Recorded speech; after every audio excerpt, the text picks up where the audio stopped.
নমস্কাৰ হকছাৰ ডাঙৰীয়া, আপোনাক আজি লগ পাই বহুতখিনি ভাল লাগিল। গতিকে আৰু মই ৰাইজকো মানে এটা পৰিচয় কৰি দিওঁ। এখেত এজন ডক্টৰ হয়। এখেতৰ যিখিনি চিকিৎসা আমি কৰি আহিছোঁ, আমি গোটেইখিনি আমি সফলতা পাইছোঁ। আৰু গতিকে এখেতে বহুত পুৰণা বেমাৰৰ যিখিনি থাকে বীজাণু বা এইখিনি ৰৈ থাকে, সেইখিনি বস্তু তেখেতে তাৰমানে কেনেকৈ মানে ধ্বংস কৰিব লাগে। তেখেতে সাধাৰণ বেছি ঔষধ নিদিয়ে, অকণমান কিবা এটা ঔষধ লিখিব। সেই ঔষধখিনিতে অন্যই কি পাইছে কি পোৱা নাই, অন্যৰ প্ৰমাণটো মানে অন্য ফালৰ পৰা ভালে শুনিছোঁ, কিন্তু মোৰ ফালৰ পৰাই মই মানে তেখেতক একদম সুন্দৰ মানে আন্তৰিক শুভেচ্ছা যাচিছোঁ। এনেকৈ যাতে তেখেতে সদায় কাম কৰি যাওক ভালদৰে।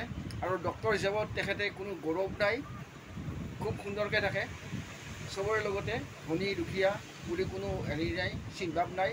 ডক্টৰৰ আচল ধৰ্ম এইখিনিয়ে লাগে, কাৰণ ধনী দুখীয়া বুলি ভেদভাৱ নাই।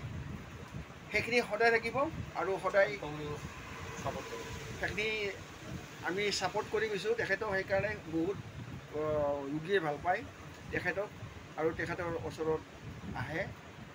বৰ্তমান মই আছোঁ বেলতলা চাৰ্ভে অৰোৰা মেডিকোজ, ইয়াতে লাষ্ট আৰু ফাৰ্ষ্ট ইয়াতে ডিউটি কৰি আছোঁ। আজিৰ দিনটোত গোটেই বৰ্তমান আছোঁৱে। বৰ্তমান আছোঁৱে। আজি আপোনাৰ কি ডিউটি নাছিলে নেকি? নাই, দিনত আছিল। দিনত এইবিলাক চব চাফা কৰি দিলোঁ। ক'ত যি বেমাৰ আছিল চব চেকিং, কোনো প্ৰব্লেম নাই। এতিয়া নেক্সট আকৌ হয়তো যদি ৰাতি মাৰে যেতিয়া আহি যায় তেতিয়া মই হেল্প কৰিব পাৰিম। অলপ ডাঙৰকৈ কওক, তেতিয়াহ'লে মানে নিশ্চয় ডাঙৰ ৰাইজেতো গমেই পাই আছে, মোকতো সকলোৱে চিনিয়ে পায়।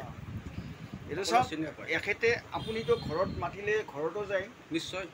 আজিকালি ধৰক মানে মেক্সিমাম ডক্টৰৰ চেম্বাৰত লৈ আহিব লাগে, হয়নে নহয়? আপুনিতো মানে ধৰক মানে নিজৰ গাড়ীখন লৈ গুচি যায়। যিমান মানে বয়সস্থ বা উঠিব নোৱাৰা পেচেণ্টটো আপুনি চাই আহে। নিশ্চয়। হয়নে নহয়? গতিকে তাৰ কাৰণে বহুতো মানে আপোনালোক বহুত মানে কৃতজ্ঞতা থাকিল আৰু আপুনি আগবাঢ়ি যাওক। নিশ্চয়, সকলোৱে গম পায়তো অৰোৰা ফাৰ্মাচী বুলি হকদা বুলি ক'লে, সেইটো কিন্তু এটা ভাল নাম এটা আছে। অৰোৰা ফাৰ্মাচী হকদা বুলি ক'লে সকলোৱে চিনি পায়। অৰোৰা ফাৰ্মাচী ক'লে আৰু বেলেগ ক'ব নালাগে আৰু। তাত এজন ভাল ল'ৰা এজন আছে ফাৰ্মাচিষ্ট, তেওঁ মুঠতে যেনে তেনে হওক কিবা কৰি পাম। আজিকালি মানুহক অচিনাকি মানুহক যাবলৈ টান, চিনাকি হ'লে টেনশ্যন নাই। মানে কোনোবা কানিতো নিব আহে আপোনাক? নিশ্চয়।